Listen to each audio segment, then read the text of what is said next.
ఈ ప్రపంచ రాజకీయ చదరంగాలను, ఈ నాయకుల మూవ్స్ను, ఈ ఫోన్ కాల్స్ను చూస్తుంటే మనకు ఒక్కోసారి తల తిరిగిపోతుంది. ఎవరితో ఉన్నారో, రేపేం జరుగుతుందో, ఎవరిని నమ్మాలో తెలియక ఒక గందరగోళ పరిస్థితి. మన భవిష్యత్తు అంతా ఈ నాయకుల చేతుల్లోనే ఉందా అని ఒక రకమైన భయం. కానీ ఇలాంటి సమయంలోనే దేవుని వాక్యం మనకు ఒక అద్భుతమైన విషయం చెప్తుంది.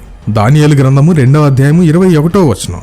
ఆయనే కాలములను సమయములను మార్చువాడు, రాజులను త్రోసివేయుచు రాజులను నియమించుచూ ఉన్నవాడు ఆయనే.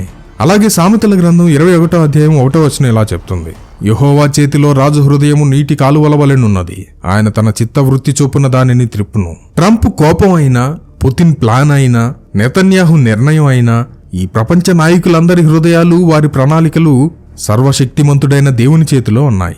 ఆయన ఈ ప్రపంచ చదరంగంలో కనిపించకుండా ఆటను ఆడుతున్న వ్యక్తి, ఆడిస్తున్న వ్యక్తి.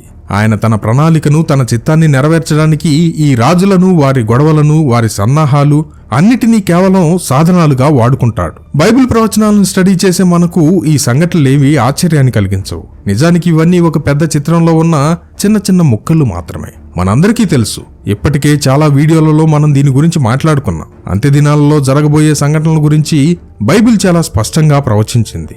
యెహెజ్కేలు గ్రంథము 38వ అధ్యాయము.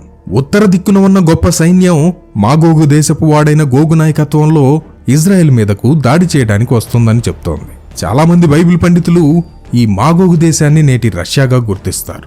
ఆ ప్రవచనం ప్రకారం రష్యా, పారసీక అంటే నేటి ఇరాన్, కూషు అంటే ఇథియోపియా, లూదియలు లిబియా, తోగర్మా అంటే టర్కీ, ఇలాంటి దేశాలన్నీ ఒక కూటమిగా చేసుకొని ఇజ్రాయెల్ మీదకు దాడికి వస్తాయి.